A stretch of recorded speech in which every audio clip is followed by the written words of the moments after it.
This November, Sotheby's opened their doors at their newest location at the Marcel Breuer building. Ladies and gentlemen, I think this is it. At $205 million. Here it is for the Elizabeth Lederer portrait, only at Sotheby's, here in the Breuer. The Klimt, Julian, is yours. Congratulations. And it was highly anticipated, and let's just say they started off with a banger set of auctions. For the whole entire week in November, it was night and day of crazy multi-million-dollar auctions. I'm gonna show you a little preview of the things that sold, what they sold for, and kind of show you a little bit of the behind the scenes of how these multi-million-dollar art auctions are really working. So on the Sotheby's website, all you have to do is create a free account and they'll let you actually check out the auction results for every single auction. So you can see right here is the Leonard A. Lauder Collector Evening Auction, okay? Also, another thing I wanna tell you is that you'll see here, it's telling you like when the auction actually happened, the city it's happening in, but there's also like here, auction details maybe? Yeah, exhibit information. So this is gonna tell you when you can go see it in person for free. And so you can stay up to date. I mean, if it's got enough buzz and hype, you're gonna hear about it regardless. But if you wanna go to Sotheby's or Christie's or maybe even Phillips' website, you can try and find the like open hours for exhibitions, and that's when you can go check out the stuff for free. Let's get to the auction results. I mean, I chose this one first because it had the one that had all the headlines. It had that crazy Gustav Klimt for $236 million. Now, ladies and gentlemen, we come to an unequivocal masterpiece of Vienna's golden age. So this is the second highest selling painting at auction ever. When I saw this in person, my first thought was like, I feel like I've seen this on a textbook or something. And maybe it's just because Klimt is like very famous, very popular, one of these like artists that you always learn about in school. But you don't look at any art and think that's worth $236 million. I mean, you've got to be a pretty well-off art collector to look at art and see that many dollar signs. So it sold for $236 million, and of course, when you bid it at one of these auctions, they're going to add on like a Sotheby's premium. You know, they're getting their little slice of the pie too. But I think that price includes the premium. Yeah, here it is. I mean, it's 71 by 51 inches. A little information on Gustav Klimt. It says he died in 1918. And I know that this was the daughter, this person right here who's in the painting was the daughter of one of his like primary patrons. So, you know, patrons supported the arts and would, you know, commission these large pieces and kind of just were the backbone of the arts industry for a long time. And I guess kind of still are. But they would support these artists and, you know, in turn, they would kind of have a bit of an impact on the artistic output from a lot of these artists. So here we are, and this is a $236 million painting, but back then it was just a portrait of, you know, someone who was a patron of the arts, their daughter. You know, it's interesting. That building itself was pretty cool, like the way the windows were shaped. Those lighting fixtures right there, those are still there. And yeah, like these windows, they were super cool. So the building itself was art, so that was cool to see. Let's check out some more of the auction listings. Here's a little more on that Klimt that sold. I wonder, I guess you can find this out, of course, but I wonder, yeah, estimate upon request. I was wondering, like, did they anticipate that this was going to be the top seller? Because it wasn't the only one from Klimt that was up for auction. There were other pieces by him, so it's kind of strange. Here they are. Here's the other ones. Like these sold for I think around 50 million each. It's just interesting to know like what gets value assigned to it. Here's another one we can check out. It's the Modern Evening Auction, and you've got people like Joan Miro and other people I don't care to mispronounce their names. Salvador Dali. This one was freaking sick. This one, it was like a body, but it was a chest of drawers. So you see estimate was 700,000 to $1 million. It went for 914. You know, that's right on track. This one was so cool in person. Oh man, yeah, it was sweet. I'll show you some more. So you can see like obviously when you go and check out Sotheby's in person, you know, what was on display was the art from, you know, 4 or 5 or 6 different auctions. And then they're, you know, categorized throughout the week, given a theme or whatever collection they belong to. And then, you know, maybe you see something and it's a part of a lot that goes on the Thursday night auction or the Wednesday night auction. So that's kind of how things get divvied up. Here's a nice Mark Rothko. Says it was estimated 3 to 5. It went for 3.4. Giacometti, I saw this and I was like, I know I recognize this sculpture style, and the name sounded familiar, but you know, it's one of those ones that when I go see it, I'm like, oh, I know I'm supposed to know who this is, but I knew I was not as familiar as I should have been. And that one, looks like that one went for 2.7.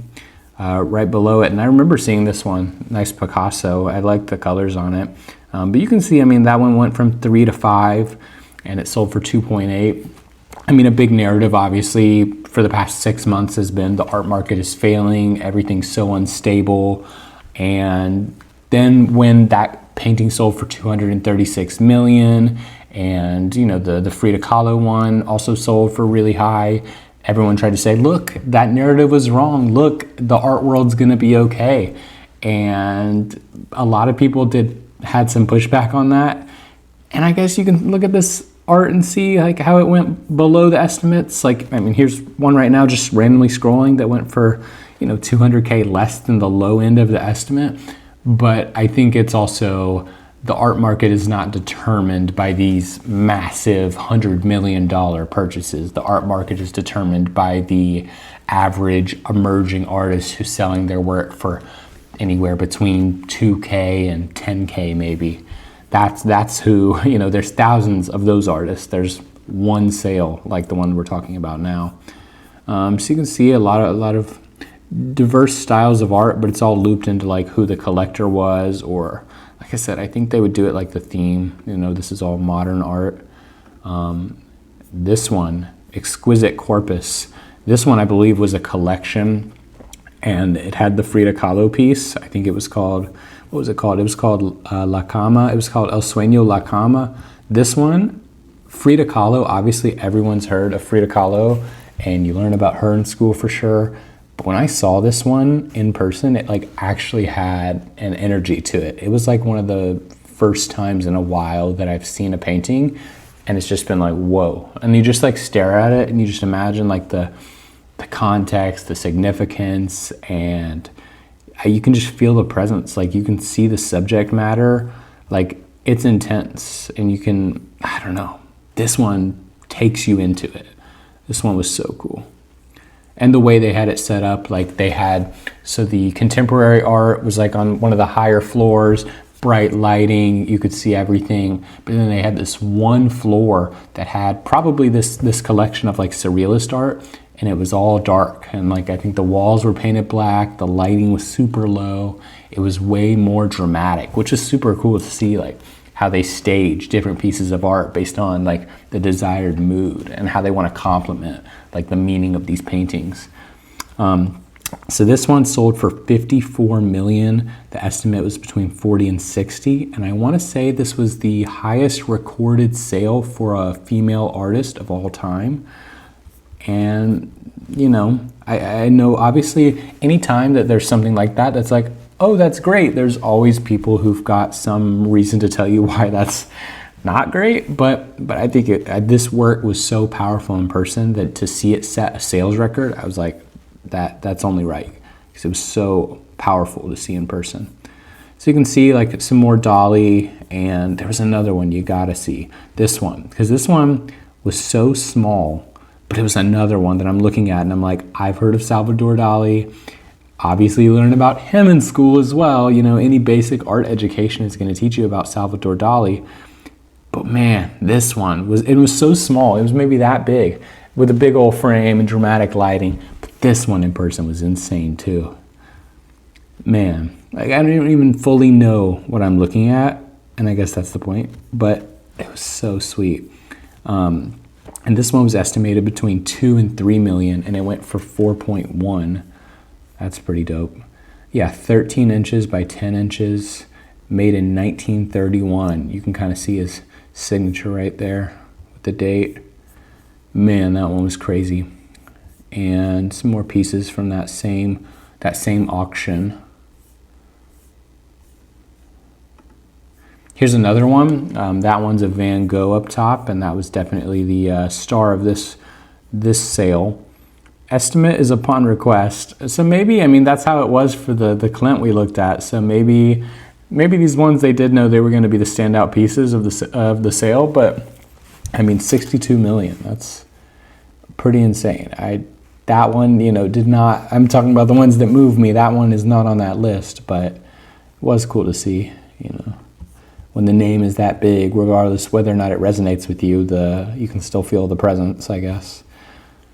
Contemporary day auctions, where you get more into some stuff that I'm into.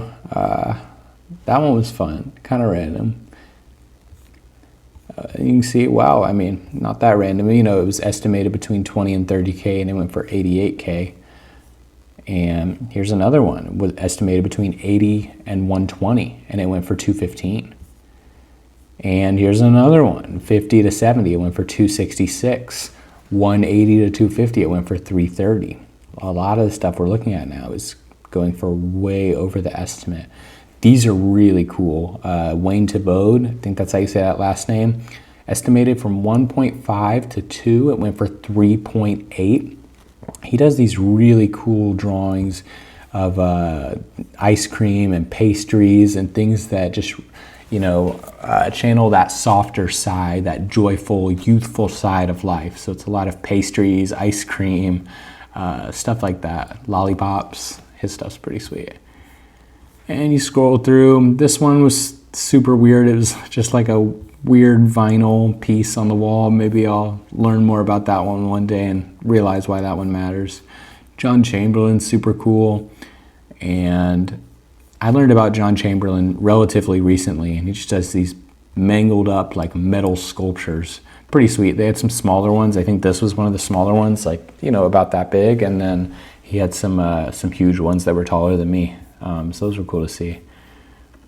And Jack Whitten, who recently had a massive solo exhibition on the top floor of the MoMA.